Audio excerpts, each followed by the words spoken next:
Ensina-nos a contar os nossos dias até que a gente alcance um coração sábio. Essa bonita oração do salmista resume bem o nosso desejo de entender a lidar com o tempo, presente, passado, futuro, as estações da existência, as transformações que a vida nos traz e que muitas vezes nós, como discípulos de Jesus, devemos aprender a lidar continuamente. Isso é bonito de falar, mas desafiador de experimentar. Por isso eu quero conversar um pouco sobre isso hoje. Eu estou aqui com os meus irmãos e amigos, Leonardo Sleifer Olá pessoal, tudo bem? e o pastor Eduardo Reis. Olá pessoal, tudo bem? O Eduardo é pastor da Reino aqui em Balneário Camboriú, que eu tenho o privilégio de não apenas participar com a minha família, mas servir ali também.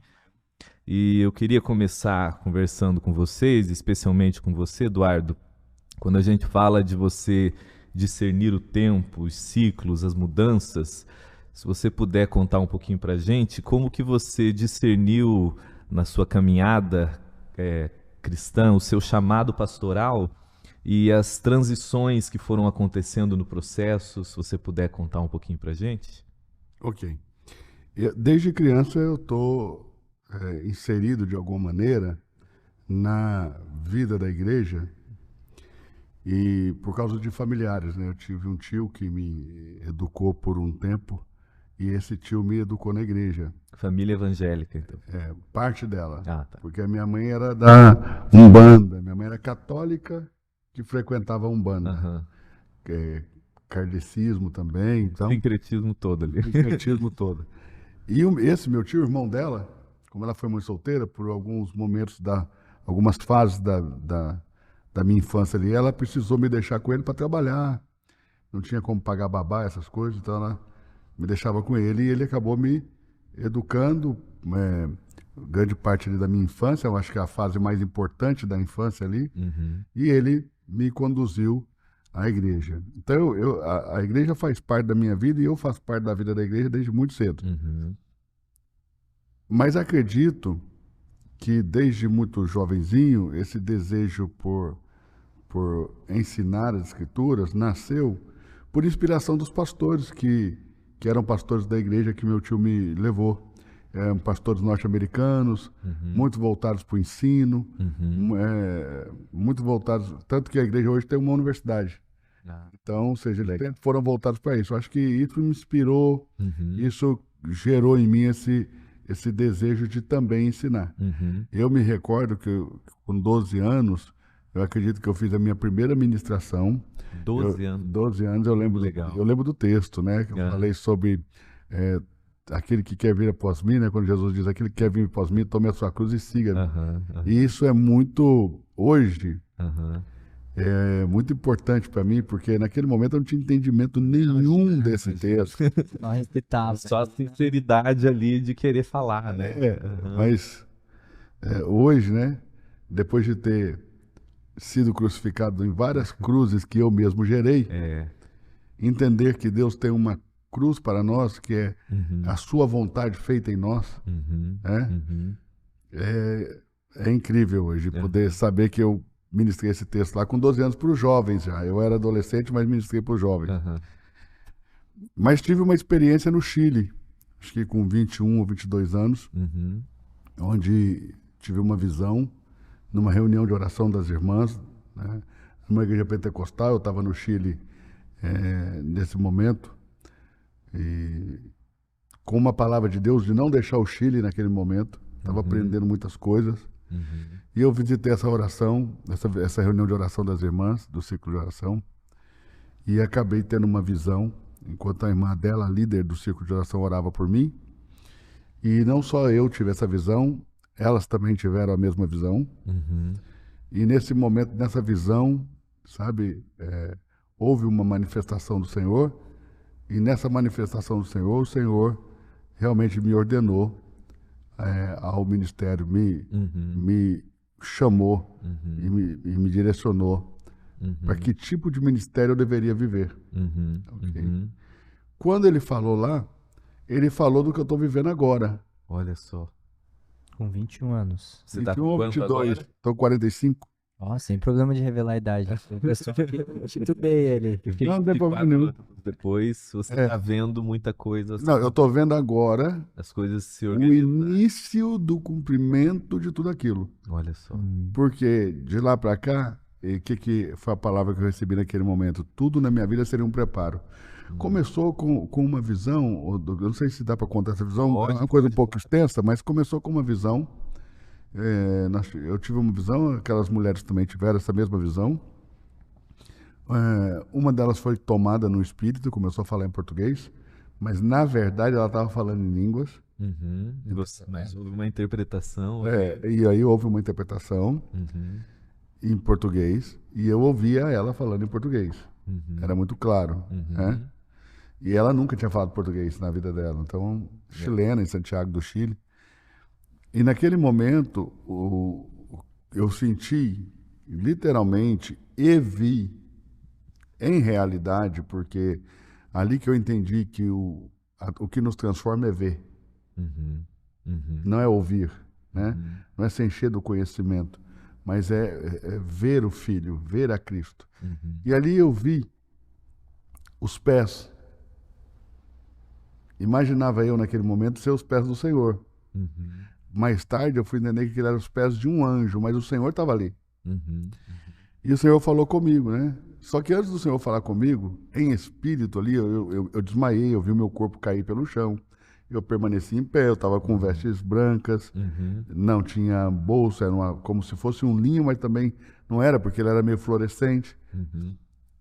E as irmãs orando no meu corpo, rolando, como se estivesse convulsionando. Uhum. Mas eu estava diante daquela presença, tudo que veio no meu coração eu preciso oferecer algo.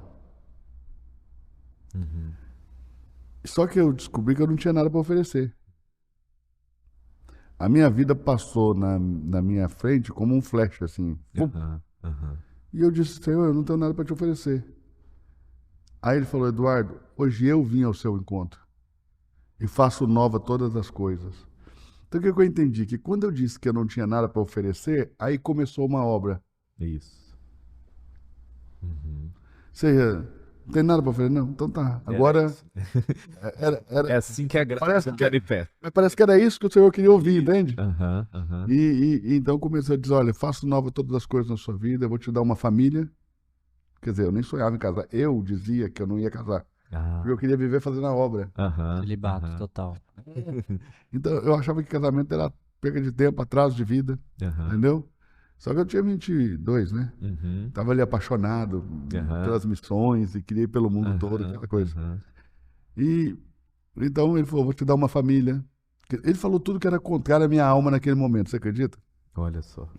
Ele falou, vou te dar uma família, vou te levantar, você vai ensinar a palavra, você vai falar sobre essa transformação da alma. Uhum. E falando de coisas, Douglas, que assim, não fazia parte, quer dizer, a maior parte dessas coisas eu entendo hoje, Uhum. mais de 20 anos depois. Naquele momento eu não tinha entendido nada. Uhum. E muitos Eu só anos não fiquei- fazia Eu sentido. só fiquei muito feliz porque Deus falou comigo que eu ia fazer alguma coisa, entendeu? Aham, aham, Então, ou seja, aham. e aí eu comecei a entender também que naquele momento eu pensei que eu faria.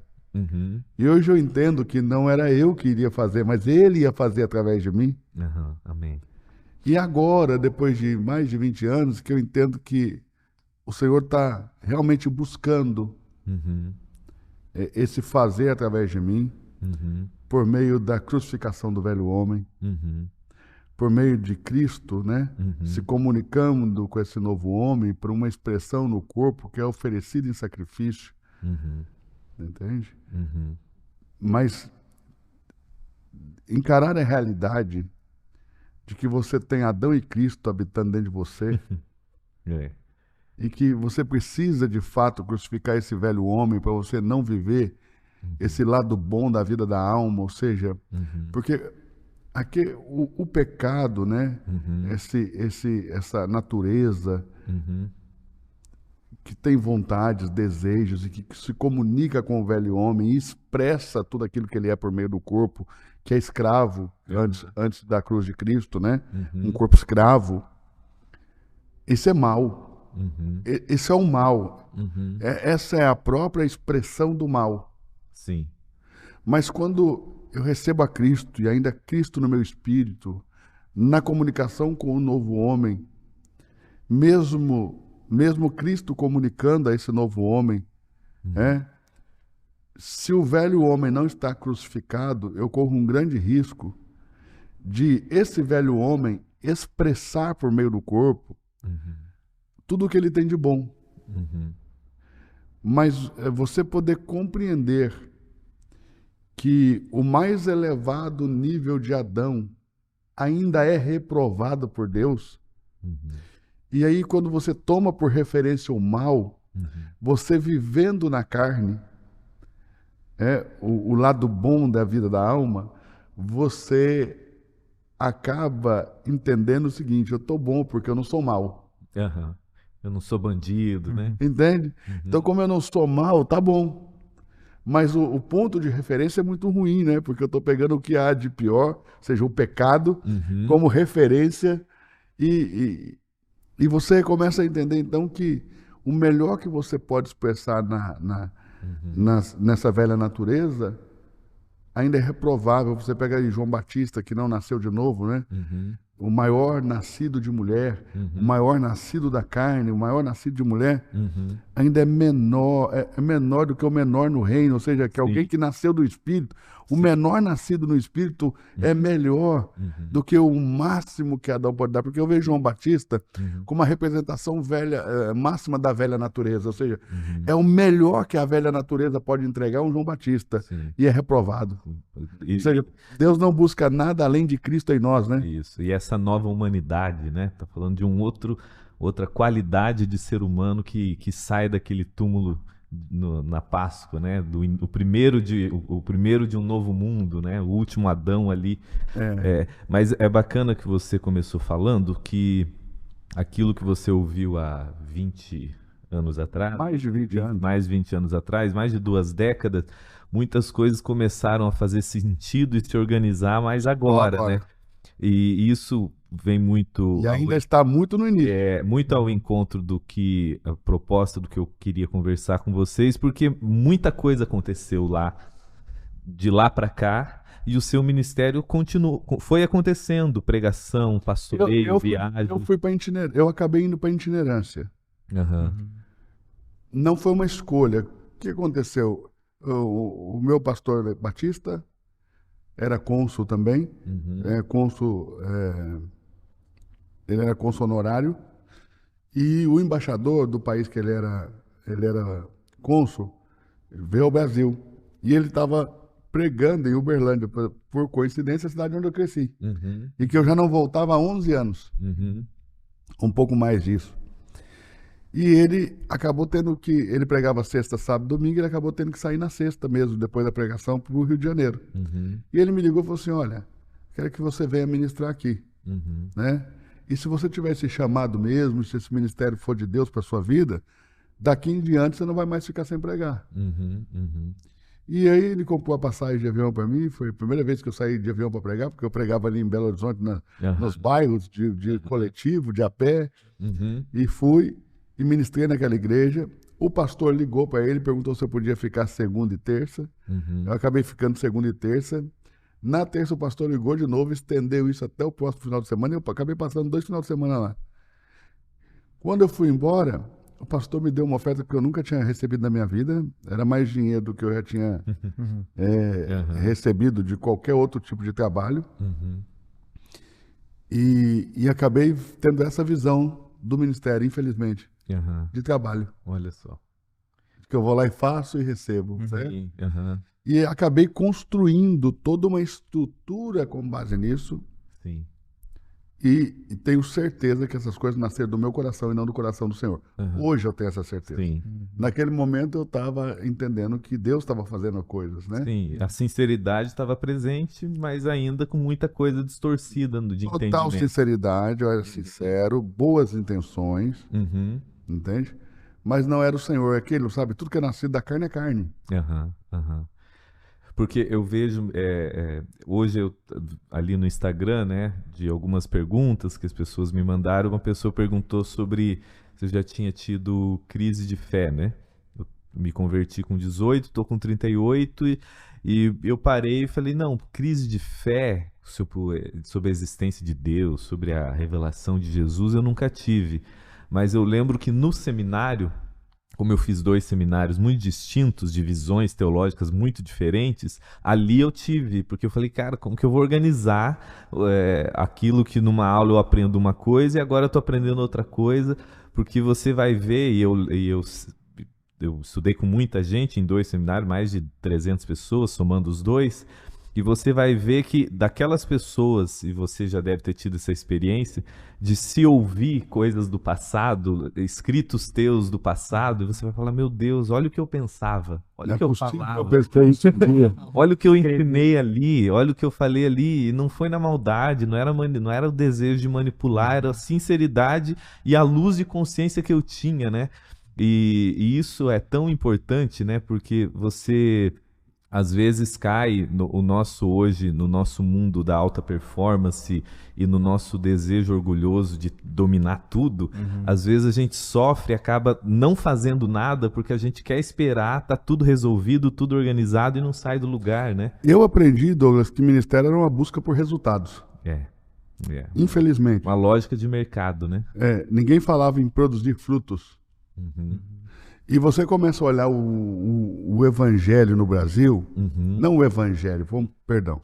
O movimento evangélico. O movimento evangélico no Brasil, de uma certa maneira, ele só respeita o resultado. Isso, a parte institucional da coisa, né? A parte institucional da coisa só respeita o resultado. E, aliás, se você tiver resultado, parece que você tem o direito de ser mau caráter. Isso. Se você tiver resultado, você tem o direito de ser falso, de ser negligente. E parece de falar qualquer coisa. E todo mundo parece que fecha os olhos. Diante do seu resultado, você recebe, parece que alguns direitos, né? E acredito que aí está assim, a parte da doença emocional que sofre a maioria dos ministros do Evangelho. Sim. Essa o ego doente, né? Adoecido, e pior de tudo, né? É um ego adoecido que governa, que comanda a vida do sujeito. Isso.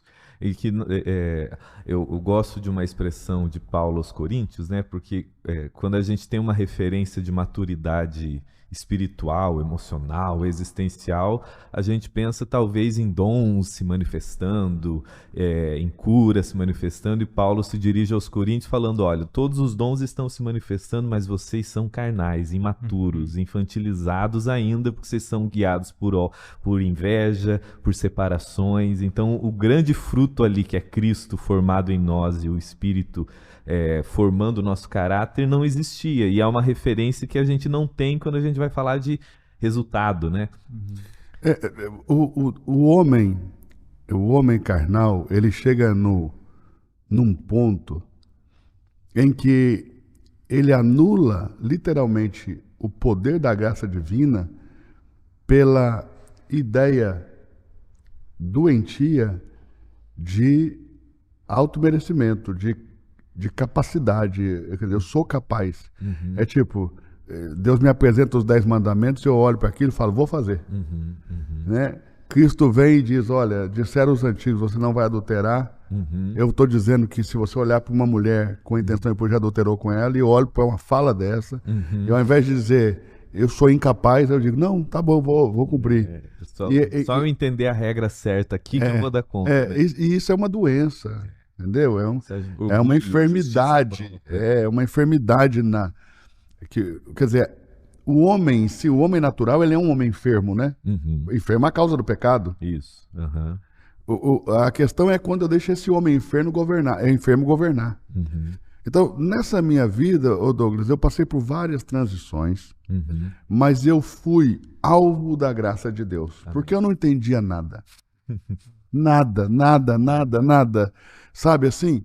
Eu não posso nem falar de luz, porque como que você pode acender uma luz, mas se o cara é cego, entende? Quer dizer, sendo cego, o que adianta a gente acender a luz aqui? Sim, os olhos ainda estão fechados ali. Então, como que eu me vejo hoje? Como que eu vejo hoje o que eu era ontem? Hoje eu penso que existe algum tipo de iluminação. Porque eu vejo vida fluindo. E a luz é a vida. Sim. Né? Mas eu era totalmente cego.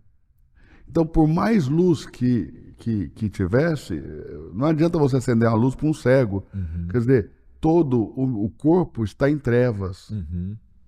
né? Uhum. Porque você não consegue ver por mais que brilhe uma luz. Uhum. Ou seja, quando a luz brilhou para Paulo, as escamas tiveram que cair dos seus olhos. E é interessante que essa luz brilha em Paulo, né, lá em Atos 9, e ele mesmo ao se referir a si próprio em Gálatas, em Filipenses, você vai ver que a graça de Deus, o Cristo ressurreto se revela para ele não num bordel, mas a um religioso extremamente moralista, aos olhos naturais, um homem íntegro, religioso, com todas as orações e ritos, mas absolutamente cego, né? Um homem capaz, Isso. Com alta performance religiosa. com alta performance religiosa, com grandes resultados. Ele coloca na mesa os seus resultados Exato. e diz, eu preciso abrir mão disso, Isso tudo agora é esterco, é nada. porque esse homem Uhum. não pode construir nada em Deus, não pode construir Isso. nada em Cristo. É Cristo em mim. É. Ele vai deixar isso muito claro. O que eu penso, né? Eu penso que a minha experiência Uhum.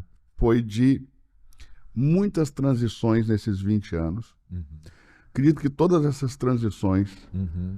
foram ocasionadas ou iniciadas, e todo o processo delas, Uhum. por causa da vontade divina. Amém. Não tem nada a ver com a minha vontade. Eu fui conduzido ao lugar que estou. Uhum. Não é que eu tive consciência de vir para cá. As coisas Eu acredito foram- até que em grande Deus. parte desses 20 anos eu não tinha consciência, né? Eu não acredito que a consciência me acusava, que a consciência me direcionava. Eu penso literalmente que eu passei por um tempo de cauterização total da consciência. No ministério já. No ministério, isso pregando, poxa. Isso é muito forte, né? Isso pregando. Isso é muito Porque forte. quando você faz algo que você não sabe o que você está fazendo, Uhum. é porque simplesmente a sua consciência não te acusa Uhum. de que você está compartilhando. Por que eu entendo o problema da igreja evangélica hoje? Uhum. Não são as pessoas que vivem em pecado. São as pessoas que ensinam a partir de si mesmas. Uhum. Porque esse sim. Porque o cara que vive em pecado, ele faz mal para ele, para uma ou duas pessoas que estão ao seu redor. Uhum. Mas aquele que ensina a partir de si mesmo, ensina a partir da sua velha natureza, Uhum. que distorce a imagem de Deus, Uhum. que distorce a imagem de Cristo, impede milhares de pessoas de ver a Cristo. Uhum. E se eu não vejo, não sou transformado. Você sabe muito bem Uhum. que não é possível Uhum. que eu seja formado Cristo Uhum. sem que eu veja, ainda que como por espelho. Isso. Sem essa revelação contínua de Cristo. Por quê? ali. Por que eu entendo? Para nós são palavras, Uhum. para Deus é imagem. Uhum. Para Deus não se trata do quanto conhecimento você adquire, mas se trata de quanto você enxerga. Uhum. Até o conhecimento, você é um conhecedor muito das expressões do Velho Testamento, o conhecimento na língua hebraica sempre carregava o sentido de experiência, não era Exato. meramente intelectual, né? Quando eles falam conhecer a Deus, o conhecimento de Deus, essa experiência divina que é mística, né? E quando que você, assim, você consegue lembrar algo que houve essa ruptura no meio dessa caminhada aí, dessas mais de 2 décadas, você fala ali algo realmente mudou e algo se acendeu dentro de mim, a graça de Deus, o reino de Deus começou a explodir na sua consciência, assim? Nesses 20 anos eu vivi várias transições de ambientes. Uhum. E eu tenho clareza de que a graça de Deus me conduziu por essas transições. Eu fui migrando de ambientes doentios Uhum. para ambientes um pouco mais saudáveis. Uhum. E também isso foi em doses, Homeopáticas ali. porque você também, você sair da morte diretamente para a vida, é um choque como aquele Sim. que Paulo viveu. Sim, sim. Né? Tanto que os estudiosos falam que há uma chance, eu vi uma biografia de Paulo falando que há uma chance dele ter ficado uns 3 anos sumido. antes de voltar e ir para Jerusalém, tudo, porque Eles, reorganizando. eles têm uma ideia de que ele esteve ali na Arábia, né, por algum Isso, tempo. ele tenta pregar, não é bem recebido e some. E ele some vivendo experiências. Depois ele nos relata as experiências. Exatamente, exatamente. Mas eu acredito que eu fui mudando esses ambientes por condução da graça Uhum, uhum. e até ir alcançando pessoas com mais vida. Porque o que acontece? A edificação Uhum. do corpo de Cristo se acontece por essa troca de vida. É. Quando o Cristo que está em você ministra o Cristo que está em mim. Uhum. É? Aquilo que você carrega vai ativando essas dimensões em mim, né? E também quando você encontra pessoas que vivem Uhum. nesse ambiente de vida, essas pessoas começam a falar com você sobre, por exemplo, obediência, Uhum. não mais como uma regra, como uma obrigação, Legalismo, mas né? como um direito daquele que foi agraciado por Deus de ter recebido a Cristo dentro de si e de ter um entendimento que na cruz Cristo destruiu o poder que o pecado tinha de nos escravizar. Amém. E agora eu entendo que esse Cristo em mim pode se comunicar com uma nova natureza que me foi dada e que se eu oferecer em sacrifício vivo o meu corpo, ele vai deixar de expressar esse velho homem e vai expressar a Cristo. E ele vai deixar de ser uma expressão do pecado, de ser uma expressão do velho homem e vai se tornar uma expressão de Cristo. E essa expressão de Cristo vai crescendo à medida que a vida vai tomando conta de nós. E à medida que nós vamos enxergando esse Cristo, quanto mais de Cristo eu vejo, aliás, vai chegar um momento que nós não veremos, como Paulo escreve lá em 1 Coríntios capítulo 13, não veremos mais por espelho, mas nós conheceremos como somos por ele conhecidos. Isso é maravilhoso. Entende? É a plena... Uhum.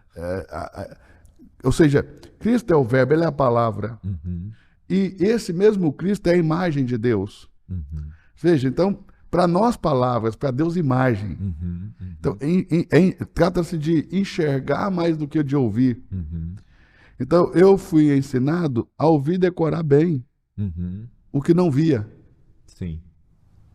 Então, se encher de conhecimento é se encher da árvore do bem e do mal. Sim, sim. É se encher de uma natureza caída. É se encher, né? E tudo trata também, parece que tudo se trata de como nós comemos, né? Sim. De como nós nos alimentamos, né? Exato. Como que eu vejo, né?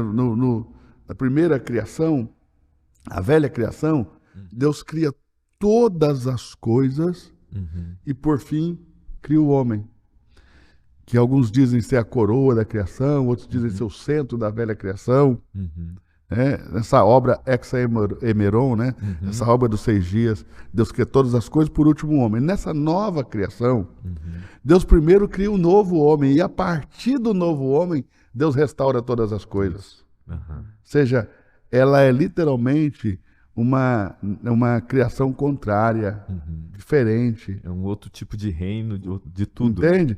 E saber, esse Cristo que vai para a cruz como indivíduo, mas que ressuscita como corpo coletivo, como corpo corporativo, né?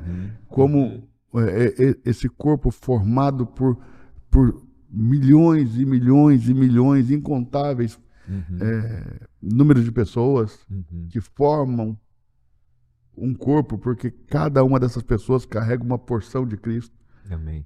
Eu acho muito forte essas colocações suas, até porque quando a gente está vivenciando a caminhada, seja na vida ministerial, para quem está envolvida no ambiente, vamos dizer, mais religioso, no ambiente da cultura de igreja, tudo, mas para a vida nossa como um todo, seja no casamento, nos negócios, às vezes a gente não consegue, a gente vai sendo engolido pelos processos e não consegue discernir o que está acontecendo, né? Tem o James K. Smith, ele tem um livro que chama Como Habitar o Tempo. Ele vai falar como o desafio que é você discernir a estação que você está vivenciando, e ele faz uma pergunta que uma das perguntas existenciais que o cristão deveria fazer não é tanto aonde estou, mas quando estou.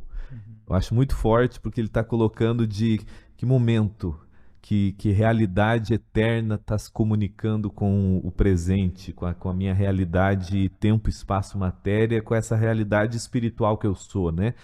E às vezes na caminhada, às vezes a gente fica meio perdido, confuso, se a gente está fazendo a coisa certa, quando as coisas aparentemente estão virando de cabeça para baixo. E eu lembro numa das nossas conversas, um relato muito honesto seu, que você vivenciou quase com o início de uma crise de pânico nesse ambiente Eu itinerante. acredito, Douglas, que eu tive uma crise de pânico profunda. Olha só. É assim, e eu também não parei para ir lá diagnosticar. Sim, você só lidou com o sintoma ali. Porque se hoje, vendo tudo que passou, Uhum, e se eu chego aí, e aí eu fui mais tarde, e aí diagnostiquei várias coisas, né? uhum, Mas mas o que acontece? Todas essas coisas são resultados do Ministério da Carne. uhum, Entende? Porque nós devemos viver nesse momento o ministério do Espírito, mas quando as coisas não nascem do Espírito, nascem do seu coração, e a partir dessa velha natureza, qual que era a minha vida, Douglas? Eu ia às igrejas, eu entendia que eu tinha uma facilidade, algo que em mim fluía de uma maneira muito uhum, natural, que é a capacidade de ensinar, uhum, ok? uhum, E eu não posso dizer que é cursos de persuasão ou de neurolinguística, PNL, nada dessas coisas, porque eu nunca fiz esse tipo de curso. Era um dom se manifestando mesmo, né? Ou dom natural, ou uma facilidade, ou uma unção. Naquele momento eu não sabia dizer o que era, mas era real. Aham. Então, E reconhecido, né? quando eu ensinava sobre determinados assuntos, né, ou até mesmo hoje, eu penso que até mesmo o poder do inimigo, tá, Douglas? Porque o diabo pode usufruir da nossa ignorância, Sim. da nossa inocência, Uhum, uhum, entendeu? uhum, Para com as coisas. Ser manso como uma pomba, astuto como uma serpente, é isso. Você ser guiado por sentidos, né? uhum. Como é que Paulo fala? Eu temo que como Satanás enganou a Eva, Aos Coríntios. também vos engane, né? Uhum. Engane os vossos sentidos. Isso. Ou seja, veja, sentidos, porque esse ministério da carne, ele é um ministério que nasce do sentir. E Paulo usa essa expressão Entendeu? justamente aos coríntios que estavam impressionados com os falsos apóstolos que estavam falando com uma retórica grega, filosófica, e ele falou, cuidado, a nossa mensagem é do Cristo crucificado. Quer dizer, é no poder do Espírito, Isso. não é com palavras persuasivas, de sabedoria humana. E vocês estão impressionados com isso. Aí ele usa essa questão dessa sutileza diabólica, né? Então, eu acredito que... Por que eu acho que isso, às vezes, até do inimigo, até diabólico? Por quê? Porque eu creio que a sabedoria humana, Uhum, ela gerava um impacto que deixava as pessoas impressionadas uhum, com a quantidade de conhecimento. uhum. Porque é o seguinte, a verdade sempre é verdade. Sim, A verdade sempre vai ser verdade. independente. Mas nem toda verdade era vida. Sim. Entende? Uhum, Então, o conhecimento, às vezes, é verdadeiro. Mas como ele parte do velho homem, não gera vida, não tem fruto. uhum. E aí, qual que era a resposta disso? As pessoas davam dinheiro. Uhum. E isso é o resultado que o pessoal reconhece, né? Impressionadas, davam dinheiro. O que os pastores começaram a perceber? Que eu tinha essa Criativo. eu tinha essa facilidade. Isso era E altamente que lucrativo. eles começaram a fazer? Eles me chamavam Uhum, para dar seminários, mas no fundo, eu percebo hoje que a maioria dos pastores, e também não vou dizer, tá, Douglas, que eles fizeram isso por maldade, porque são mau caráter, não é isso que eu estou dizendo, não interprete assim. Sim, não é. Mas é o fato literalmente... Juízo, né? Não, é o fato literalmente... Hoje eu posso julgar Uhum, o que acontecia pela experiência vivida uhum, e pela graça de Deus que nos alcança, pela iluminação que temos, e também não dá para ter falsa modéstia, eu consigo enxergar hoje as trevas em que eu vivi ontem, claro. Uhum. entende? Eu entendo que é simplesmente o ministério da carne operando, é o que nasce da carne sendo carne. Sim. Ou seja, como que eu vou... Talvez você pudesse até, você que tem esse dom com as palavras, explicar isso para as pessoas de uma forma melhor. Mas é quando algo nasce de nós mesmo, do nosso coração, não foi uma ordem de Cristo. Porque só existe uma pessoa capaz de agradar a Deus, Cristo. Sim. Então tudo que o Eduardo produzir vai ser reprovado, por melhor que seja. Então é isso, eu vejo uma grande produção no mundo evangélico e uma expressão gigantesca de homens. Sim. Né? Se produz o coração do homem, se expressa a partir do coração do homem, entende? E tudo isso por Deus é reprovável. É uma carta que eu acho que é uma das que mais trata sobre isso, que é a carta de Paulo aos Gálatas, né? Ali Paulo não está falando de salvação no sentido de nova criação, o inferno. Ele está falando para pessoas que se sabem salvas, redimidas, mas que agora estavam querendo acrescentar algo à graça de Deus no seu aperfeiçoamento, para fazer parte dessa aliança, do povo escolhido. Só que, e Paulo é extremamente duro, não é porque eles estavam aprontando e fazendo coisas imorais, é porque eles estavam falando, não, mas se a gente eles estavam voltando a Torá, as performances que ele chama de, vocês agora estão querendo se aperfeiçoar na carne. Gálatas 3, ele falou, vocês começaram pelo Espírito, agora estão se aperfeiçoando na carne. Já abandonaram o ministério do Espírito para se aperfeiçoarem na carne. E o mais incrível, que ele começa a carta falando que eles não estavam abandonando um mero ensino. Ele diz assim, vocês estão abandonando aquele que os chamou pela graça para abraçar um outro evangelho que não é o evangelho. Então ele compara o engano e você abandonar o próprio Cristo. Ele não está falando que vocês estão abandonando o meu ensino, ele está falando que vocês estão abandonando aquele que os chamou pela graça. Então, essa... Ele diz insensatos, né? Isso. A dureza de palavras de Paulo ali, ele é mais duro aos Gálatas do que os coríntios que estavam bebendo, aprontando, dormindo com a madrasta. Porque é o que eu falei aqui, o que faz mal não é o que faz mal para a igreja. Hoje é claro que nós não... Claro, não é uma queremos... banalização da imoralidade. Mas é mais perigoso o que crê errado do que o que faz errado. Muito.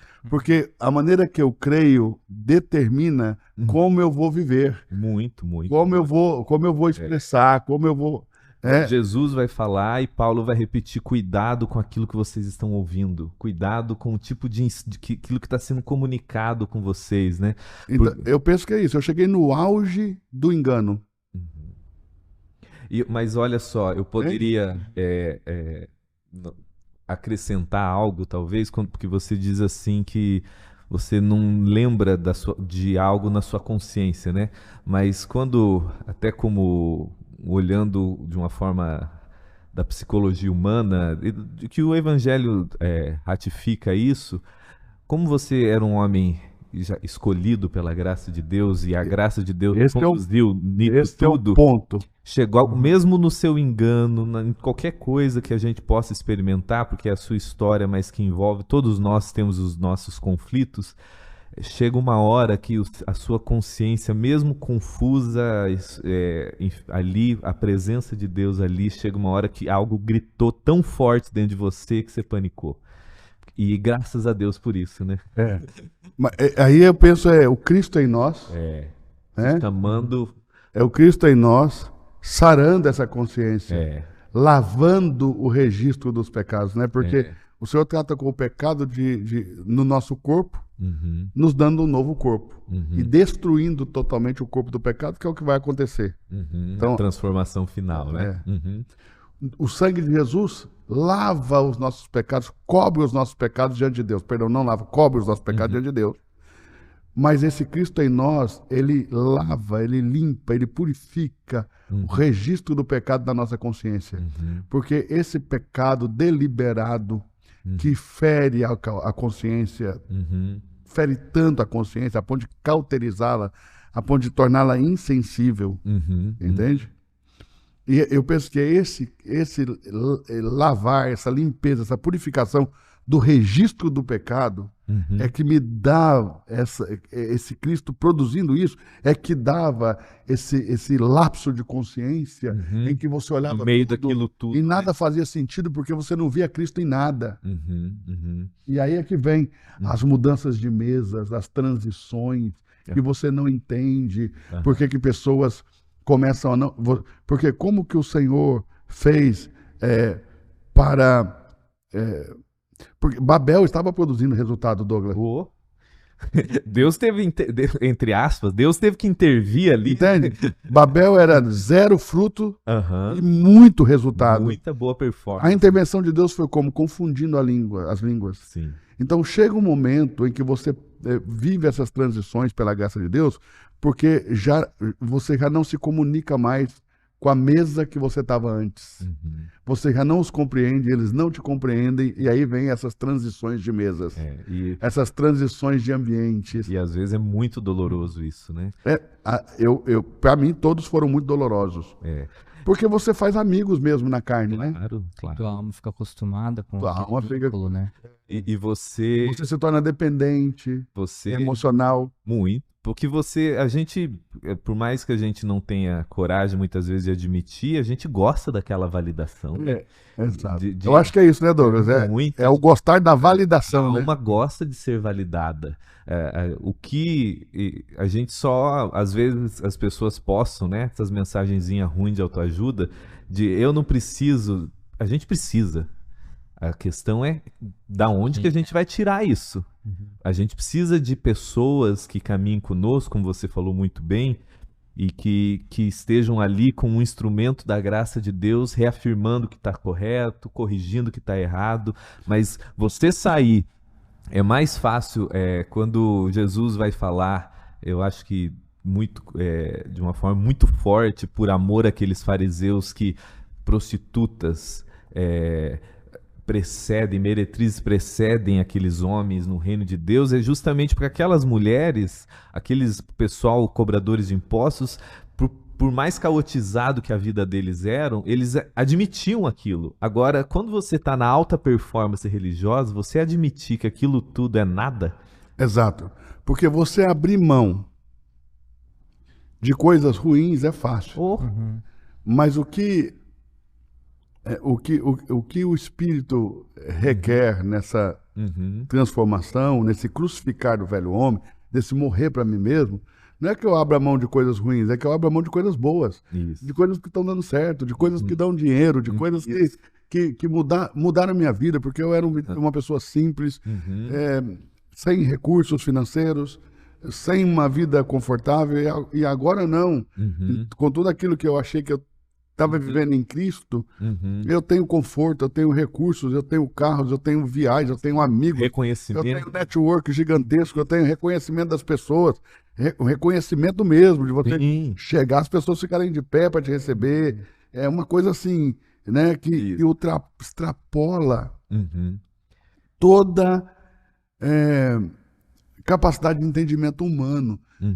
Nessa hora que eu entendo que o homem natural vê as coisas do Espírito como sendo loucura e não as compreende, porque como que você abre mão de tudo isso?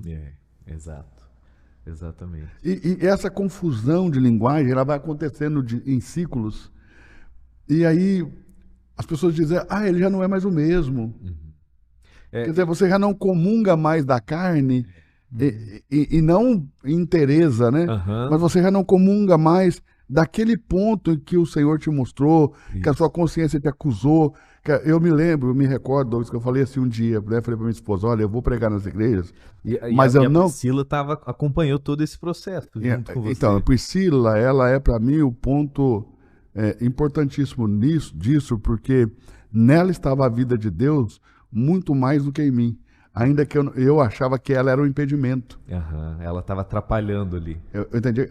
Mas ela estava atrapalhando o crescer da vida da carne, o desenvolver da carne. Ela era sua consciência fora, né? Era a consciência fora do corpo. Eu falo que o homem tem que reconhecer. Foi incrível essa definição. A sua segunda consciência, às vezes. Ela foi a segunda consciência, a consciência fora do corpo. Isso. Porque esse processo foi muito... Mas eu disse para ela, eu vou ministrar nas igrejas, como eu sempre faço, eu não vou deixar de ir, viver no auge da crise, né? Mas eu decidi que eu não vou mais ministrar oferta quando os pastores me pedirem. Isso era eles não estão me levando para ensinar? Então eu vou ensinar.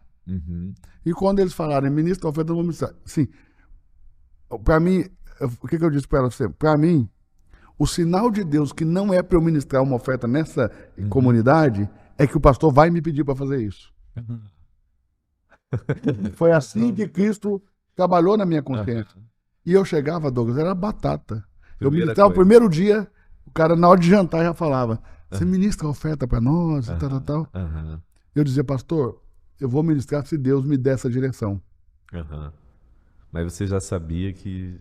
Não, aí eu passei a não ministrar. Então, ou seja, nós nos desentendemos na linguagem. Houve uma confusão. Porque ele já não entendia. Porque é o seguinte, quanto mais eu ministrasse e quanto mais dinheiro entrasse, mais generosa, entre aspas, claro, seria torcida, a minha oferta. Claro, exatamente. Então, eles também não me entendiam. Depois, ele tá... Você não entende que você tá perdendo?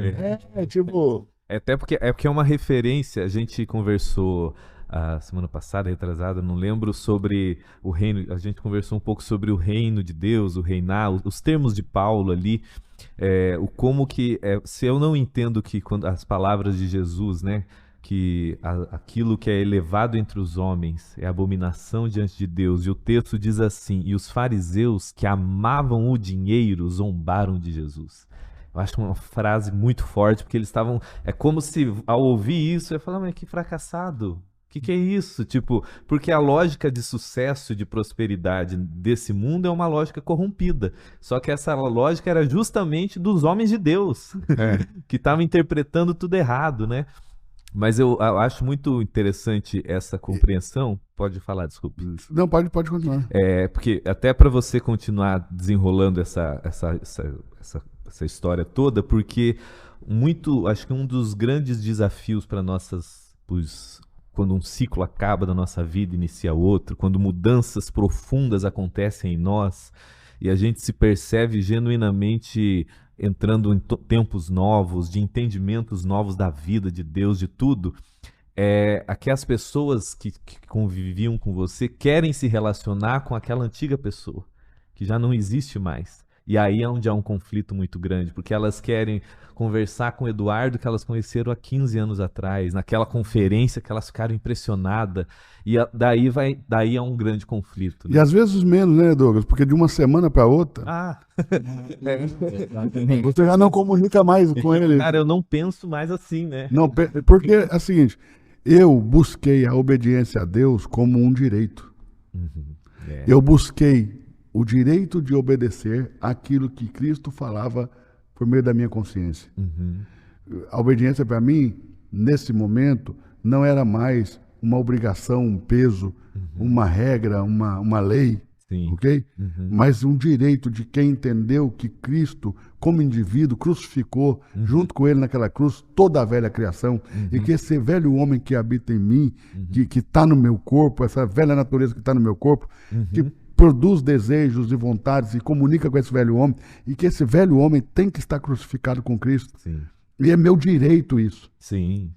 Então eu busquei obedecer como um direito. Então é isso que os caras não entendiam. Porque qual que era a minha cabeça inocente naquele momento? Eu tenho um dom, a igreja tem uma necessidade, eu preciso ajudar. Esse era meu coração. Eu não estava ali tirando dinheiro para mim, tanto que eu nunca levei o dinheiro para mim. Eles me davam o que eles queriam. Eu nunca... raríssimas vezes, quando eles propunham o que deveria ser feito com a oferta, nós fazíamos. Geralmente a proposta não vinha nem de mim, entende? Eles me davam literalmente o que eles queriam, principalmente nas igrejas maiores, onde o volume de dinheiro era maior, eles davam o que eles queriam, ou seja, eu ia lá ministrar a oferta, o que o pastor queria me dar. Nunca deram pouco, deram sempre muito para mim e para minha realidade.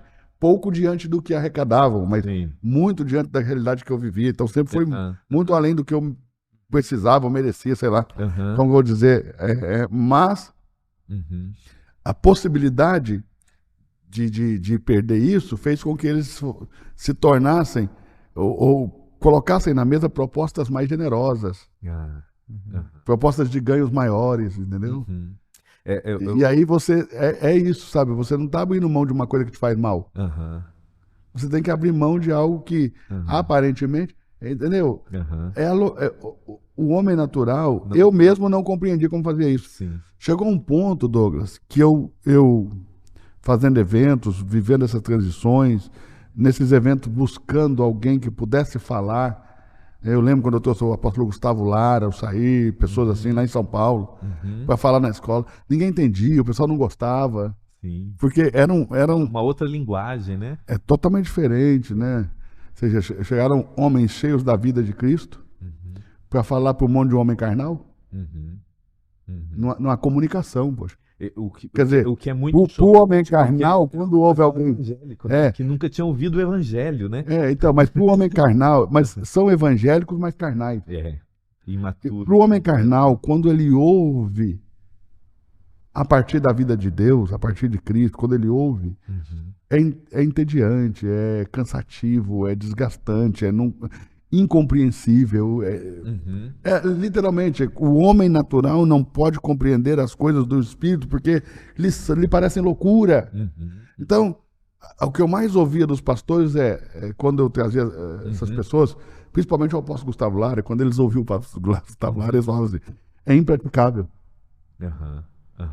Não, isso não tem qualquer conexão com os tempos modernos. O cara voltou para 2000 anos atrás. Aí não tem como praticar. Isso é impensável você tentar falar isso para a igreja hoje. Você perde a igreja toda. Sim. E perde mesmo. Sim. O pessoal que está ali só em busca da mensagem de autoajuda, dos códigos secretos de princípios de vitória, quando começa a ouvir a boa nova, que é escândalo, né? Quando Paulo fala que o evangelho é escândalo para judeus, loucura para gentios, mas poder de Deus para os que creem, então a mesma mensagem que vai me curar, às vezes vai me escandalizar e às vezes vai me ofender, né? Vai me chacoalhar, porque ele vai dizer também que essas outras mensagens, elas geram essa coceirinha gostosa, porque se eu chego para você e falo como que você vai romper financeiramente, ou como que... eu não preciso do Espírito Santo, porque eu falo que existe uma expressão hoje que é depois da teologia da prosperidade, sociologicamente falando, é a teologia do coach, né? Que não há nada contra a profissão, que tem muita gente séria que trabalha com isso, mas como conceito, porque a teologia da prosperidade, você conhece bem e já vivenciou isso na pele, por mais distorcido que fosse o termo, ela era uma barganha, mas ainda tinha Deus como referência. Se eu der o dinheiro, se eu fizer tal coisa, o milagre vai acontecer. Mas a teologia do coach, ela é toda antropocêntrica. É você que vai fazer, é você que vai acontecer, é você que vai romper. Se você acordar, fizer, gritar, der o pulo, fizer as 10 regras. E isso... por mais... e isso dá uma... Elimina totalmente qualquer nível de dependência de Deus. Né? Eu não preciso da graça de Cristo. Eu só preciso do código certo. E então, isso, quando eu chego para você, para que o Evangelho e a graça de Deus e o reino de Deus se expandem em mim, eu tenho que começar admitindo a minha falência, admitir que eu não dou conta, admitindo... E isso gera escândalo dentro de mim. Isso é desconfortável para eu admitir que eu não dou conta.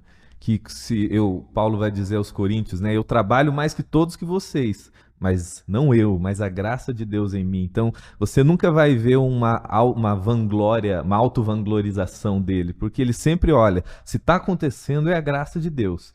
E isso não combina com as mensagens de hoje em dia, né? E quando você percebeu, né? Voltando ali que a gente estava falando, essa transição de mesa, obviamente você deve ter ouvido muita crítica, mas... Não, eu fui cancelado, né? Quando o termo nem era usado. Nem era usado, não era usado, mas eu fui cancelado, porque o que aconteceu? Um pastor ligava pro outro e falava assim, ele não tá mais levantando as ofertas. Olha só. Aí aquele já não me levava mais. Virando um efeito... Aí o outro não levava mais, aí o outro não levava mais. Né? O que começou a fazer também? Eles começaram a forçar essas agendas e eu comecei a não ir. Porque quando eu ia pro aeroporto, eu entrava em crises de pânico tão forte que quando eu começava a fazer a mala, eu começava a passar mal. Nossa. A tremer, aí ia pro hospital. Ô Douglas, teve época que eu aluguei um flat em Alphaville para ficar mais logístico as minhas viagens. Eu passava quase que a semana toda lá, eu tinha uma escola lá, a Escola do Reino. Era de dia trabalhando e à noite no Albert Einstein. Eu só dormia no hospital. Tanto que estava em crise interna. Aí eu chegava no hospital dizendo para os médicos que eu ia morrer, porque a sensação que eu tinha é que eu estava morrendo. E eu falava, eu vou morrer. Eu não tinha filho nem nada, entendeu? Aham. Eu falava, eu vou deixar a Priscila aí sozinha, e eu vou morrer e tal. Até um dia um médico brincou comigo e falou assim, pastor, o senhor tá no Albert Einstein, se o senhor só vai morrer, Jesus veio buscar. Mas olha só como E assim, como é que eles resolviam essa minha quase morte toda vez? Ah, Com as gotinhas de Rivotril, olha só. entendeu? Eu metia Rivotril, Aham. dava Rivotril pra mim, eu deitava lá na Uma máquina, criança. Aham. e lá dentro do hospital, de alguma maneira, eu me acalmava. Uhum. Eu Ó, tenho- eu me recordo que uma vez eu estava dormindo na casa do Ricardo Oliveira, um amigo meu, e meia-noite ele teve que sair, meia-noite, 1 hora da manhã, para me levar no hospital. Porque eu estava com crise de pânico. Eu não sabia que era crise de pânico. Sim, você só te sentia, né? Não, meu coração disparava, eu achava que eu ia infartar, entendeu? Eu sentia mal, eu sentia tonturas, sabe? A minha pressão subia, não, desregulava tudo, era um negócio de dor. Chegar no hospital, tava realmente. Só que aí fazia o eletro, não era infarto. Aí, media a pressão, tava alta, dava um remedinho para baixar, os exames estavam tudo normal e tal. Então eu tava vivendo uma doença da alma, Sim. E emocional, né? Só que eu não tinha noção. não sabia discernir o que exatamente Eu estava cheguei ao acontecendo, ponto, né? Douglas, de ficar, às vezes, 3 dias dentro de um quarto de hotel, porque eu não conseguia sair do hotel para ir embora. Cara, Uma vez, eu lembro que o Thiago Lobos, meu amigo, teve que ir me buscar dentro do quarto do hotel, me tirar de lá, para eu pegar o avião e vir embora, porque eu não conseguia sair do quarto do hotel com um pânico de ir para o aeroporto. Então, eu cancelava voos, perdia voos, e aí, qual que era a comunicação? O que os pastores falavam? Ah, cara é irresponsável, perde os voos, acha que dinheiro é papel, fica rasgando dinheiro. Uhum. Porque eles não entendiam que eu estava doente. Aham. E eu falava, eu tô doente, eu não tô bem. Aham. E Douglas, mesmo assim, eles falavam, vem pregar. Uhum. Porque, ou seja, o que eles queriam era o resultado financeiro. É. Não tava nem aí com Não sua vida, né? importava se eu fosse morrer para isso. Não tava nem aí com a pessoa, com o E indivíduo. quando eu falo que, às vezes, eu falo assim, ouvindo o Gustavo Lara e outras pessoas, eles diziam assim, nós vamos perder a igreja toda, a preocupação deles, Douglas, não estava em perder as vidas. É. Estava em que, se baixasse o número de pessoas, baixaria a contribuição. Meu Deus. Acho que uma das coisas mais difíceis que eu tive que encarar foi entender o coração da maioria não são todos, tá? Claro. Não são todos. Mas da maioria dos pastores de igreja local, Uhum. com quem eu convivia, Uhum. é que o coração dos caras não estava assim, tipo, se nós pregarmos isso, vamos perder as pessoas. Uhum. Vamos perder as pessoas e isso vai resultar Em em baixa na arrecadação. faturamento menor, né? Entende? Acho que é empresa, Não era né? nem assim, a dor, tô perdendo aquela pessoa, tô perdendo aquela vida. Não era isso, não. Aham. Vou perder 50% da igreja, aí como é que eu vou fazer? Eu tenho uma estrutura para manter, Aham. quer dizer, para que eu continue sendo respeitado, eu preciso continuar tendo resultado, e para eu continuar tendo resultado, eu tenho que manter uma estrutura que é cara, e às vezes que muitos ministros não conseguem pagar, os caras adoecem. Sim. E aí, quando eles não conseguem pagar, esse resultado cai, né? Eles se sentem inúteis, fracassados, e aí vem outros níveis de adoecimento da alma, das emoções. Pode precisar de psiquiatra, psicólogo, Sim. e são poucos os que têm essa capacidade de reconhecer. Eu preciso de profissionais que me ajudem, ajuda. porque a maioria ainda tem um preconceito contra esses profissionais. Até Quer porque dizer, daí psiquiatra é coisa pra gente louca, eu sou pastor, psicólogo para pastor, como eu sou o cara que dá o conselho, como é que eu vou ficar num psicólogo? Sim. Entende?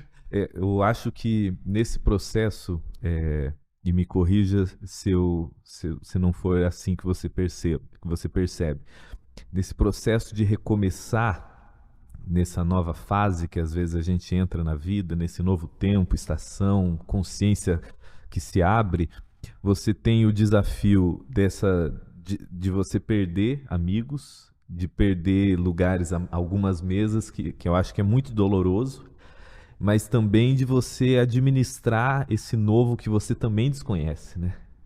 Tipo, cara, eu lembro a primeira vez que a gente conversou, quando a gente foi gravar um podcast, você foi muito honesto comigo. Ele falou, Douglas, na vida pastoral agora, eu tô aprendendo a dirigir com o carro em movimento.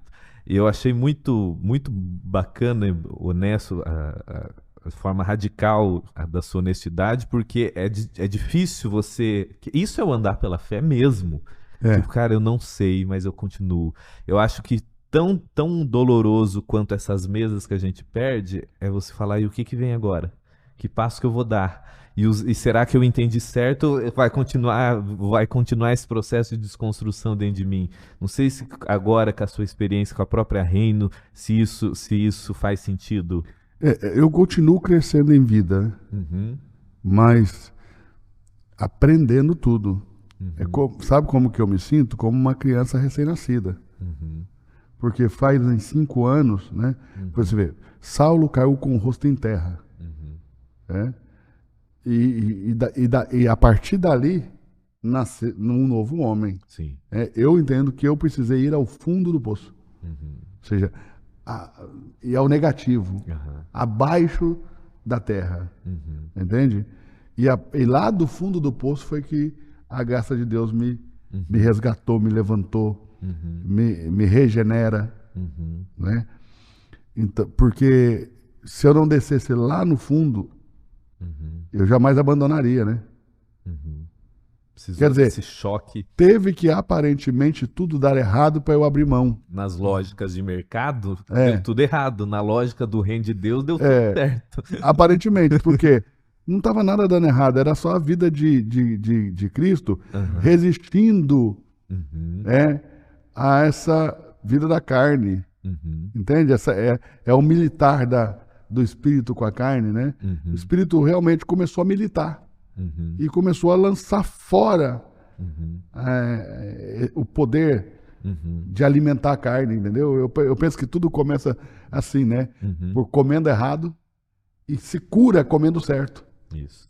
Aham. entendeu? Porque começa com o homem comendo mal, É, entendeu? E vai curar com o homem se alimentando bem, é. É o próprio evangelho como o poder de Deus curando né? o nosso ser. É Cristo sendo nutrição mesmo para nós, Uhum, né? Então, o que eu comecei a compreender? Que lá, quando tudo parecia acabado, foi que começou. E aí você começa a entender, Douglas, que é quando você morre que você vive. A vida começa na morte. Entende? Quando eu falei, cara, morri, começou um processo de vida, amém. sabe? Então, eu sei que ninguém quer morrer, Uhum, nem fisicamente e nem no ego. uhum, Mas se não morrer, essa casca uhum, que esconde a vida de Deus, não deixa essa vida fluir. uhum. É o salmo que diz, né? Foi-me bom ter sido afligido, né? Durante o processo é horrível e continua sendo ruim. O mal, é a dor, mas quando o José, né, fala lá no Gênesis 50 para aqueles irmãos que fizeram mal contra ele não fala que o mal foi Deus que produziu, ele fala o mal que vocês fizeram contra mim, Deus reverteu em bem, né? Mas esse é o sofrimento por amor a Cristo. Uhum, Porque não é todo sofrimento uhum. que retunda em vida. Não, às vezes só você sai amargo, né? É. Às vezes você sai amargo, azedo no mundo. Por que a gente sai amargo? Porque, na verdade, é uma cruz que eu produzi para mim, não a cruz que o Senhor produziu para mim. Resultado da nossa insensatez. Eu preciso morrer na cruz, né, que Deus preparou para mim. Ou seja, eu tenho que morrer para fazer a vontade de Deus. Uhum, Né? E às vezes nós criamos cruzes por imprudência, por cabeça dura, por viver na alma. uhum, E esse sofrimento não produz nada. uhum, Então, o sofrimento com que eu sofri naquele momento uhum, produziu vida, porque aquele sofrimento foi produzido por amor a Cristo e ao Evangelho. sim. Aquilo que você falou, ainda que num pequeno lapso de consciência, Uhum, eu me levantei a partir desse lapso dizendo, eu não quero mais essa morte. uhum, uhum, Eu preciso da vida. uhum. E eu tenho direito a essa vida. Eu tenho direito de expressar meu amor a Cristo. E para Cristo, amor é obediência. E obediência, para os que estão no Espírito, não é um sacrifício, não é uma regra, uma lei, uma obrigação, mas um direito adquirido. Jesus foi para aquela cruz como indivíduo, levando a velha criação com ele. Ela foi crucificada, o poder que o pecado tinha de me escravizar acabou ali. Eu tenho o direito de amar a Jesus. E o que ele diz? Aquele que me ama obedece os meus mandamentos. Segue o que eu estou falando, obedece. Entende? Então, eu não vejo que para Jesus, e aí você também pode me corrigir se você não perceber assim também, se você entende diferente, mas o entendimento que eu tive é que para Jesus o amor nunca foi um sentimento. Não. É uma outra coisa, é uma outra realidade. Entende? É que a lógica ocidental romantizou, né? Exato, parece que é quase sinônimo de obediência, entende? É uma decisão pelo bem, né? E essa obediência, como eu estou dizendo, não é um peso, não é uma obrigação, mas um direito. Um direito. Uma vez que o pecado foi vencido, né? Porque Cristo venceu o pecado, eu tenho agora o direito de crucificar com Cristo esse velho homem. É para isso que nós vamos nas águas. Entendeu? Para sepultar uma velha natureza. Nós vamos às águas para isso, para crucificar com Cristo todo esse velho homem. Entendeu? E sair para uma nova vida num novo homem. Entende? Eu acho que nesses processos, quando a gente se vê sem que a gente tenha a nossa mente profundamente pacificada no Evangelho, na graça de Deus, nessa nova criação que nós somos e fazemos parte, essa transição vai se tornando muito dolorosa, porque provavelmente isso já aconteceu comigo, deve ter acontecido com vocês, mas você começa, sem essa referência da cruz, da ressurreição e da graça sobre mim, eu começo a não saber lidar bem com os resquícios do meu passado que às vezes voltam, falou, cara, olha o que eu ensinei, olha o que eu fiz, olha a burrice que eu fiz aqui, e aquilo vai virando uma assombração dentro de mim e vai sufocando às vezes e me impedindo de fluir e florescer naquilo que eu tenho que vivenciar no presente, né? Hoje eu tenho consciência desse erro, Douglas, mas eu não sofri por ele. Por que eu não sofri? Porque eu acredito nesse lavar, essa purificação da consciência, do registro do pecado na consciência. Eu acredito que foi isso que me faz enxergar, mas não sofrer. Amém. A entender com responsabilidade, sobriedade, mas sem martírio, né? Por exemplo, eu não acredito que se Cristo não lava esse registro do pecado na minha consciência, eu conseguiria falar com essa naturalidade, sem sofrimento algum. Você pode observar que não há em mim qualquer tipo de aflição, nem sequer ansiedade. Sim. Sim, aqui isso realmente faz parte... Eu entendo hoje isso como sendo obras mortas. Porque o que eu fiz na morte é morte. E não tem nenhuma ligação com a vida, não tem conexão com a vida. Esse lavar que você cita, porque ele mostra que a gente pode ser vulnerável, né, com o nosso passado, e não ter problema de falar, não ter problema de expor, porque eu sei que eu sou perdoado em estado permanente, e ainda assim, por eu ser perdoado, eu não permaneço no pecado e não volto aos meus atos, porque eram obras mortas. Mas eu avanço porque está diante de mim. Isso é tão poderoso que o apóstolo Paulo, em uma de suas cartas às igrejas, ele vai dizer, né? Eu fui a voz em fraqueza. Né? Ou seja, totalmente vulnerável. Muito.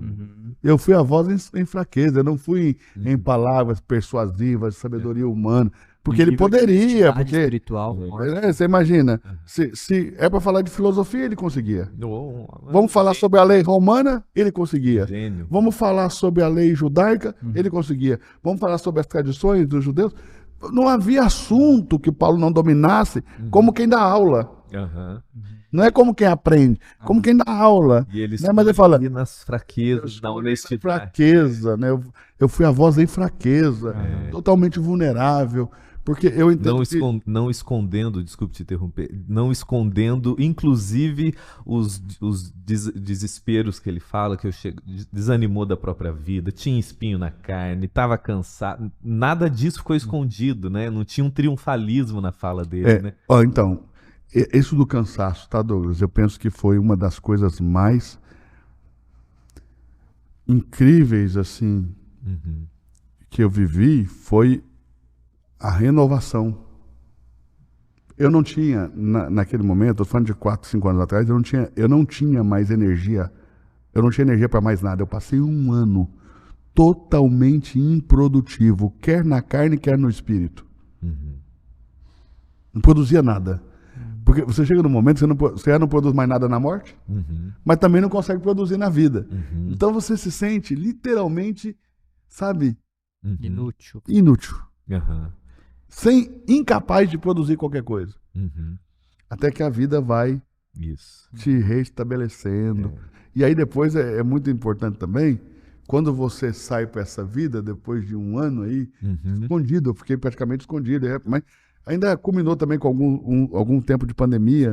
Sim. Daí você sai, né? Eu lembro da primeira vez que eu fui pregar de novo, fora, fui lá no Felipe Levac, no Mirko, no pastor Mirko, na Comunidade da Fé, e fui por causa do Felipe, porque eu já não tinha mais esse desejo de ministrar em igrejas, eu não tinha mais, sabe, assim? Eu fui por causa do Felipe, porque eu entendi que era a vontade do Espírito que eu atendesse aquele convite do Felipe. Entende?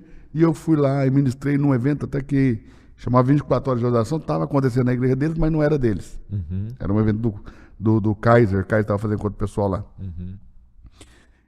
Eu jamais atenderia esse convite. Mas o Espírito me fez entender que eu deveria atender o convite que o Felipe me fez. Que era um recomeço ali, né? Fui e ministrei sobre a pessoa de Jesus, dentro daquela pouca luz que eu tinha. E quando eu terminei, o Felipe falou assim: olha, já te conheço há alguns anos. Sempre te admirei por causa do dom que Deus te deu com a palavra. Mas hoje você se tornou uma pessoa inspiradora. Eu me inspiro. Amém. Então, você vai ver que a vida, ela tem o poder de inspirar as pessoas a viverem uma vida em Deus. A também deixar esse sistema religioso, né? Você veja, os inimigos de Jesus não foram os ímpios. Não foi Roma. Quem buscava a morte de Jesus... Os inimigos foram a religião. Foi os religiosos. Que criou a manipulação toda. Quem armava as armadilhas e tentava matar Paulo todo dia não eram os ímpios. Eram os judeus que haviam se convertido. Entende? Então, o que eu passei a compreender naquele momento? Em que o que o Espírito me fez entender aceitando aquele convite? Enxergar a mudança, né? A transformação, porque você está vivendo o processo, como uma criança que cresce, e ao seu lado você não vê ela crescendo, você fica meses longe dela, você volta, como cresceu? Às vezes você é ali envolvido nisso, você não vê o quanto você cresceu. E você sair de alguém admirável para alguém inspirador, mas, ou seja, de alguém que dá resultados para alguém que inspira porque tem uma vida dentro dele. E você nota que talvez a inspiração ela é provocada mais na geração nova. Porque a geração antiga ainda muitas vezes está presa ao sistema, às vezes até reconhece que está algo novo ali, mas como dizer, talvez não dá o resultado, então ainda não se abre tanto do que uma geração mais nova, que está mais sedenta, mais aberta. Você pode ver que a Reino nasceu assim, né? Mas domingo agora eu estava olhando à noite, sempre à noite lá na Reino, foram sempre muito jovens, né? A quantidade de famílias. Ai, que legal. Que legal. Porque não adianta, né? A vida de Cristo vai produzir esse abraço na família. Esse acolhimento. Esse acolhimento da família. É uma coisa que você não precisa ficar preocupado. Quando a vida de Cristo está operando, né? É o que eu falei ontem, né? Falei ontem para os meninos, falei assim, cara, eu estou me sentindo tão desnecessário na igreja, porque eu entreguei as finanças da igreja para uma empresa especializada que vai estar cuidando. Nós queremos ser a primeira igreja do Brasil com algumas qualificações e títulos nessa área de administração financeira. Uhum. ISO, compliance, coisas assim. A vida de Cristo faz as coisas acontecer, nada está centralizado em mim. Ou seja, fizemos agora uma série de mensagens que várias pessoas pregaram pela primeira vez. Ou seja, nós vemos literalmente assim, cada pessoa, por mais que aos olhos humanos, né, aos olhos da carne, pareçam pessoas insignificantes, elas têm Cristo para compartilhar. Sabe, tirar essa ideia de que só uma pessoa pode fluir Cristo, né? Mas aqueles que creem em mim, como diz a Escritura, deles fluirão rios de água de vida. Disse ele acerca do Espírito, que haviam de receber os que nele crescem. Ou seja, essa vida, ela flui do cara que está no estacionamento. E é os dons se manifestando no corpo, não em uma pessoa no só. Corpo. Então, é aquilo, né? O que edifica a igreja é a vida de Cristo nos membros desse corpo. Todos os membros agindo. Os ministérios, eles aperfeiçoam os santos, ok? Mas é o compartilhar dos santos que edificam a igreja. Que edifica a igreja.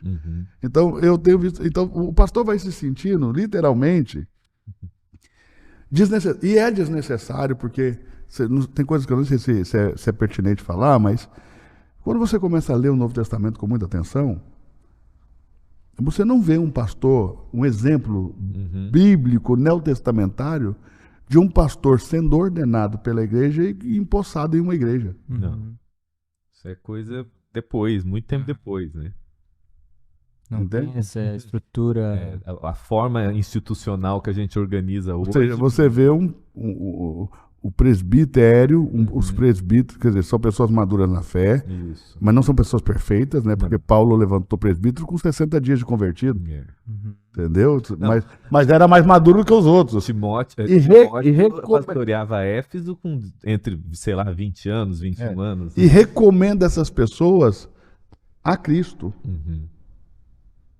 Entendeu? Sai e depois de muito tempo escreve uma carta dizendo, olha, eu vejo que vocês cresceram e a coisa está desenvolvendo assim, vamos ordenar certas coisas aqui que ainda não tinha falado, mas você vê que no viés apostólico de que quem está, não mexe no fundamento, mas ele não está preocupado com o pastoreio da igreja em si, no sentido de ser para a igreja um pastor. No sentido que nós entendemos muitas vezes distorcido, né? No sentido de pastor que nós conhecemos agora. Isso. Né? Desse cara que governa. Isso. Desse cara que é o centro, desse cara que é o cara que fala. Né? Por exemplo, que pastor vai gerar uma igreja e depois vai largar ela? Ou seja, isso não faz sentido para um pastor do século XXI, entendeu? Ou seja, cara, a igreja expressa mais o ministro que a Cristo. E refém, às vezes, de uma pessoa. Mas eu temo, Douglas, que a gente chama de igreja um ajuntamento de pessoas. Quer dizer, a cristandade, de uma forma geral, não é igreja. Né? Dentro disso que nós chamamos de igreja, está a igreja de Cristo. Claro. A igreja é esse corpo ela tá lá dentro. Que está ali. Está ali dentro. Mas nem tudo é igreja. Mas nem tudo é igreja. E, aliás, eu penso que a maior parte não é igreja. Não, mas... Entende? Só que é chocante. É uma visão chocante. Só que é a loucura, né? Mas o que eu queria pontuar, que eu acabei descambando aqui para outros assuntos, desculpa. O que eu queria pontuar é o seguinte: depois dessa minha experiência lá do fundo do poço, e quando você volta, e tive essa experiência com o Felipe, e aí voltei a ser visto, ok? As pessoas que vinham conversar, se relacionar, parece que não queria ver esse novo Eduardo. Esse Eduardo escondido em Cristo, esse Eduardo abraçado pela graça de Deus, esse Eduardo dirigido pelo Espírito Santo, né? Mas, sabe, tem uma passagem bíblica que acho que pode expressar a semelhança da minha percepção no sentimento, que diz o texto lá de João, estando Jesus em casa de Simão o leproso, à mesa, quer dizer, se Jesus estava na casa do homem, e se estava à mesa, o homem já não era mais leproso. Provavelmente tinha sido curado por Jesus.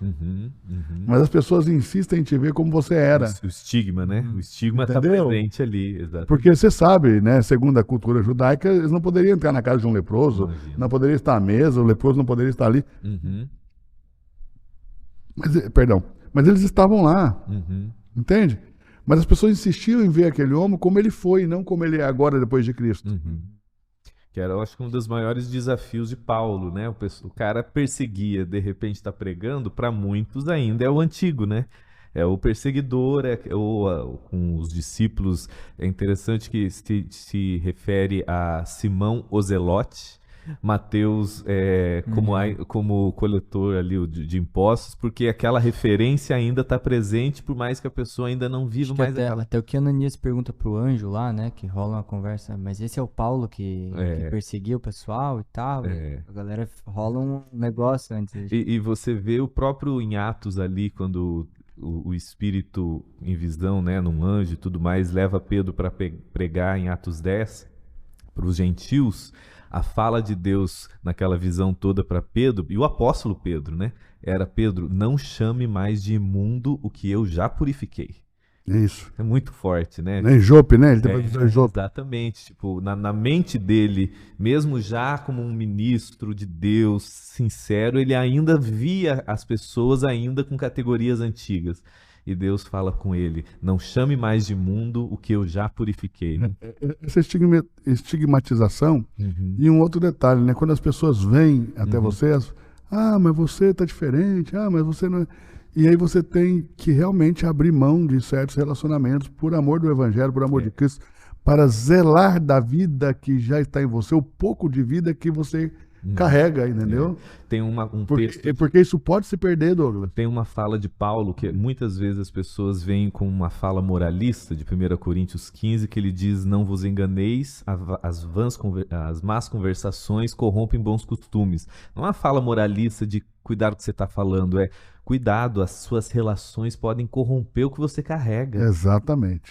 Fazer você se perder no processo. Uma vez Muito preciso, você foi muito preciso, é isso estava mesmo. num jantar bem com pessoas que me conhecem há muitos anos e mais de uns, sei lá, 8 anos para cá, a gente não tem mesmo o nível de intimidade que a gente tinha, e muita coisa aconteceu na minha vida também. E essa pessoa começou a mostrar fotos e citar exemplos de coisas que depois eu falei para minha esposa, para Janine. Falei: Janine, por mais que eu goste dessa pessoa, o vínculo que a gente tinha não existe mais. Porque ela quer se relacionar com uma pessoa que eu não penso daquela forma mais. Eu não vejo o mundo da forma daquela. E não faz 1000 anos, tô falando de 8 anos atrás, mas porque a nossa vocação em Deus é: daqui 10 anos você esteja muito mais parecido com a sua verdadeira identidade em Cristo do que hoje. Então você, por mais que aparentemente às vezes a gente use até aquelas expressões: nossa, mas o Leonardo não mudou nada. Mudou. Você pode não estar vendo, mas dentro dele... Como é que diz o texto lá de Mateus 4, né? O povo que estava em trevas viu a luz. Amém. Amém. Aquele que estava sentado na região da sombra da morte, a luz raiou. Amém. Ou seja, é impossível essa iluminação acontecer e você permaneceu mesmo. E é impossível que as pessoas se relacionem com aquilo que você foi. Porque aquilo que você foi está crucificado. Daí é onde há um choque quando você quer bancar para agradar aquelas pessoas, né? Mas pra gente... E aí você entende também, né? Quando ele diz lá, Pedro fala assim: e nós que deixamos tudo e te seguimos, né? Tinha que ser ele, né? Mas é boa, as perguntas de Pedro são muito boas. Muito, muito honesto. E aí Jesus diz: olha, não tem ninguém, né, que nessa vida não receba outro cento, né? Pessoas que tenham deixado pai, mãe, irmãos, irmãs, casa, campos. Não há ninguém nessa vida que não receba outro cento, né? Se deixou isso por amor de mim e do Evangelho. Isso. Exato. Por amor de mim e do Evangelho. Porque tem pessoas que deixam essas coisas visando maior lucro. Tanto que ele vai falar: Entendeu? vai receber isso com perseguição. Tem gente que deixa o campo. Ananias e Safira deixaram um campo, ok? Mas isso não produziu nada de bom. Que era ainda aquela relação de troca que estava presente ali. Eu acho que ele foi além da relação de troca, né? Foi uma relação do engano, porque previamente a isso você vê Barnabé doando uma herdade, e Barnabé é separado pelo Espírito Santo, e pela imposição de mão dos ministros, ele é enviado, né, para uma obra juntamente com Paulo. E eu penso que era isso que galgavam Ananias e Safira, né? Essa é uma percepção que eles estavam querendo comprar. Ainda é uma relação equivocada com o reino de Querendo Deus, né? comprar o que eles entendiam, talvez, e aqui só hipótese, né? Sim. Como uma posição, entende?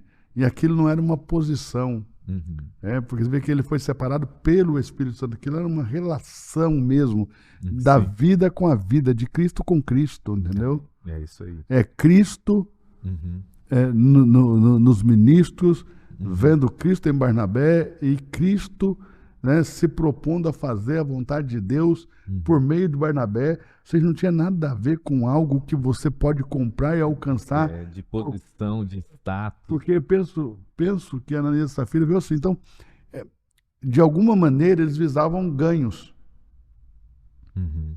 Ainda que esses ganhos não fossem financeiros, né, o ganho de ter poder, de ter autonomia, de ter, não só autonomia, né, mas de ter governo sobre outros. Na cabecinha deles, talvez, passou isso, né? E o que os levou a mentir ao Espírito Santo. Isso. Você vê que a relação é com o Espírito Santo. Esse tempo que nós vivemos é o ministério do Espírito Santo. Por isso que ele vai dizer, né, a blasfêmia contra o Espírito Santo não vai ser perdoada, porque é o momento do Espírito Santo. Não é o momento do Pai, não é o momento do Filho, agora é o momento do Espírito Santo. Ministério do Esse ressuscitar de Cristo ativa o ministério do Espírito, né? E eu penso que é isso. Tudo que não é gerado do Espírito é carne. É, isso aí.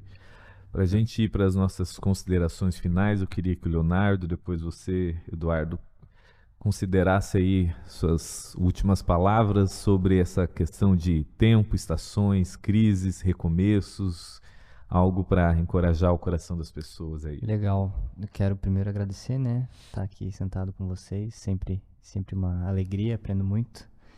E eu acho muito legal a gente falar sobre o tempo, sobre esses recomeços, sobre a vulnerabilidade que a gente precisa ter, sobre essa desestruturação do corpo e das considerações eclesiásticas que a gente tem com a figura pastoral, como o Eduardo colocou, deu uma pincelada ali. Às vezes, por estar envolvido no ministério, acha que não existe uma necessidade de fazer um acompanhamento terapêutico, acha que, né, banca tudo sozinho ali, mas na verdade é necessário ter, com certeza, irmãos para trocar, mas também, né, algum profissional ali para te ajudar. E entender que, como um ministro do Evangelho, eu acredito que muitas vezes a gente lida com diversos tempos diferentes, não só nossos, mas das outras pessoas também. Então vem alguém que está lidando com um trauma, uma crise, precisa de uma oração, e ela te fala algumas palavras, e você cria imagens mentais sobre a vida dela, e você ora por ela, e de alguma forma isso comunica talvez com um lugar na sua alma, que se você estiver desestabilizado, vai te levar a uma lembrança ruim, que se você não se permitir ser lavado por esse lavar regenerador, você vai acabar caindo ali numa confusão mental, e isso tem uma grande chance de se estruturar dentro de si como um problema de saúde emocional que vai sendo levado, e se não tratado, isso pode fazer mal para a sua caminhada e para a caminhada dos outros. Então, por isso a necessidade da gente aprender a habitar o tempo, habitando o aqui e o agora. E habitando o aqui e o agora, deixando que a luz de Cristo ilumine o nosso interior, né? Como diz em Coríntios ali, que a glória, a luz dele vai resplandecendo em nosso rosto, e cada dia mais, enquanto contemplamos a face dele, nós sejamos esses que brilham com ele. E aí a gente entra nesse aspiral dessa novidade, né? Nessa construção do futuro, nessa elaboração de ser esses seres humanos que vão se tornando mais humanamente divinos, por assim dizer, que vão deixando a luz do Senhor brilhar no coração. E aí a gente, em vez de se relacionar e de ouvir alguém olhar para nós e falarmos assim, poxa, você tá diferente, e se ofender com essa fala, a gente fala graças a Deus por isso. Esse é o propósito. Isso. Cada dia mais diferente. E se eu estou mais diferente, mais sensível com a dor do próximo, mais próximo de abraçar o outro, mais mais vulnerável, mais acolhedor, mais me movendo na força do Espírito. Então, que seja assim, que sejamos esses que vão envelhecer e quanto mais velhos ficarmos, sejamos como o vinho, né, ali. Amém. E mais rápidos para chorar, mais rápidos para se alegrar. Se chorar no sentido de sensibilidade, né? Chorar com os que choram, se alegrar com os que se alegram. E sejamos esses que aprendem a habitar o tempo aqui Amém. e agora, com os olhos em Jesus. Amém. É isso. Faça as suas considerações finais. Quero agradecer pelo convite também, Douglas. Quero agradecer, Léo, por esse tempo de mesa aqui muito rico, Amém. muito poderoso. Uhum. E eu gostaria de deixar aqui não sei se uma reflexão, mas um alerta Uhum. aos ministros adoecidos nas suas emoções, porque muitos deles sabem que estão doentes, talvez doentes, só não sabem explicar que doenças estão vivendo, mas que procurem ajuda, né? Existem pessoas sérias que podem ajudar.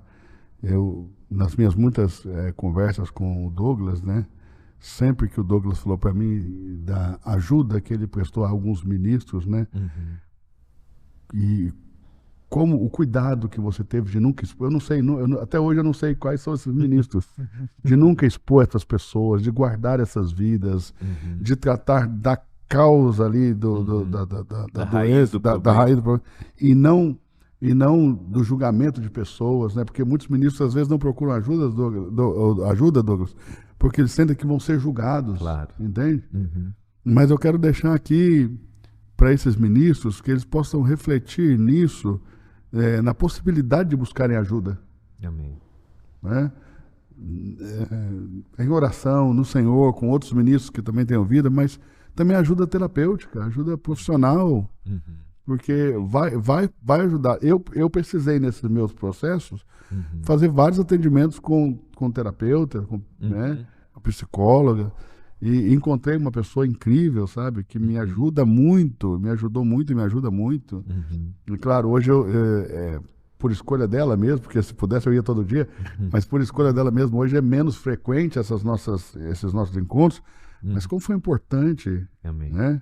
Como foi importante. Eu acho que uma dificuldade que muitos ministros têm, porque essa vida que a gente vive mergulhados na religião, ela faz com que você também se anule, né? Você não está operando só em detrimento do reino de Deus, mas do reino de Deus ali, como eu digo, a igreja, mas num todo. Você trabalha em detrimento do reino de Deus como um todo e até na anulação de si mesmo. Negar a si mesmo não é ser negligente com a sua saúde. Ponto. É isso. Você passa a ser negligente com você e não tem nada a ver com negar a si mesmo, né? Então eu deixaria aqui um apelo Amém. aos que, como eu, são ministros, que realmente se abrissem a possibilidade de buscar ajuda. Amém. Amém. Eu garanto que vocês seriam muito felizes nisso. Vocês, no final, vocês vão agradecer muito ao Senhor por ter dado essa oportunidade. Amém. Amém. Obrigado, Leonardo, pelo seu tempo mais uma vez. Eduardo, você mais uma vez surpreendeu com seu nível de honestidade e sinceridade. Isso é precioso demais no mundo da fachada. Às vezes a gente se assusta quando as pessoas não querem usar a fachada, mas esse deveria ser a lógica normal do reino de Deus em quem se sabe alcançado pela graça, né? É verdade. Eu não precisar performar, especialmente para os meus irmãos, né? Mas eu gostaria de deixar uma reflexão final de que muitas vezes a gente está vivenciando esses processos de mudança, transição, crises ministeriais na nossa vida. E eu comecei citando o Salmo 90, né? Dessa oração, desse pedido do salmista de que Deus nos ensine a contar os nossos dias. E a forma que ele reflete sobre isso, ele vai dizer que a nossa vida como essa nuvem que passa e começa a contemplação diante de Deus com aquele que é eterno, apesar da minha transitoriedade, né? Que o que nos ajuda a não sucumbir nesses processos é compreender que aquele que é eterno, se fez história em nosso lugar, em nosso favor, para o nosso bem, e que a graça de Deus está reinando sobre nós, agindo mesmo no meio de todo o caos que a gente possa estar experimentando, e que o grande propósito dessas transformações e experiências no final é Cristo ser formado em nós. E a compreensão que talvez a pessoa possa estar ouvindo de uma transformação dolorosa, uma crise que está passando, de que a sua vida, que aquele que começou essa boa obra em nós a concluirá até o fim. E que todas as coisas, e quando Deus diz, quando Paulo reforça isso em Romanos, que todas as coisas contribuem para esse bem final, que é a formação do Filho em nós, de Cristo em nós, a nosso ser finalmente cristificado. E aí você olha para o passado, para os erros, tropeções, de uma forma reconciliada, falar, tudo isso faz parte dessa formação de Cristo em mim. As cicatrizes de glória, né? Produzidas, no caso de Jesus, pela loucura romana, por uma cruz horrorosa, mas isso tudo misteriosamente fazendo parte do corpo glorificado, é saber que existem coisas e dores que a gente passou, crises que a gente possa estar passando, mas que a graça de Deus que reina sobre nós utilizará tudo isso para formar Cristo em nós, né? Amém. Amém, meus irmãos. Muito obrigado. Perfeito. Até a próxima. Amém. Obrigado. Muito bom. Obrigado, Léo.